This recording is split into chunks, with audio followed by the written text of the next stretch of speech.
On Wednesday, Baltimore Public Works joined residents and public advocates in a hearing at City Hall to address increasing utility costs and water shutoffs, which have plagued the city of Baltimore over the course of the past 2 years. The hearing was about the lack of affordability of water service in the city.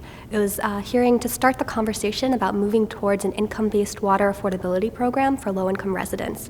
The proposed program, which parallels a program Philadelphia recently approved, would adjust water bills based on income as a way of ensuring that every household can afford its bill. There are about 25,000 residential water accounts that are behind on their bills.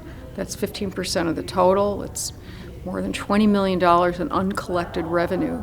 So there has to be a way to fix that. Baltimore Public Works said that without outside support and funding, there's little it can do to remedy the city's unsustainable utility system. We have enormous bills that we have to pay. Water under our new rates is only $2.26 for 748 gallons of water, but that's just the beginning.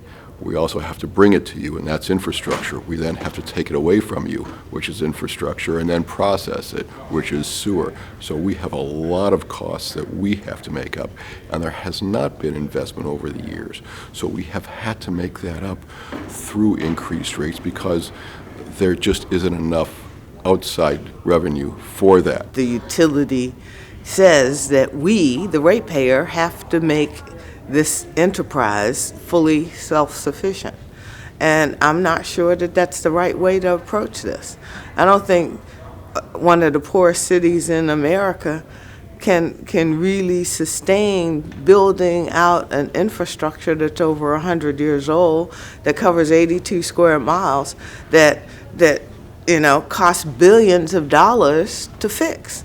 The larger problem, many advocates point out, is that federal funding for water and sewage infrastructure in cities across the country has steeply declined over the past few decades. We used to have federal funding for our water and sewer systems. It peaked in 1977. Since 1977, it's been slowly declining, and it was massive cuts under the Reagan administration.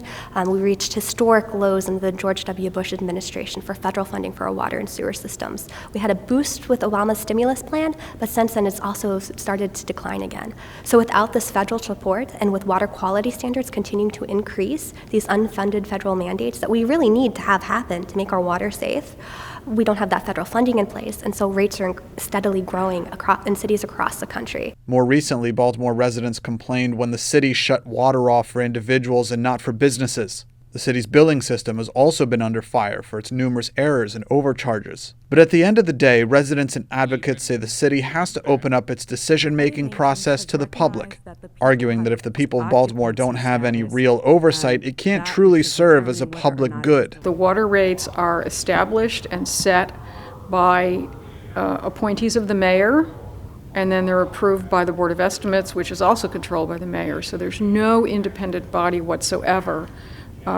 looking at these water rates to say whether or not they're fair, equitable, or anything. This is pure dictatorial. DPW says when, how much, and what, right? We get to pay. For The Real News, Thomas Hedges, Baltimore.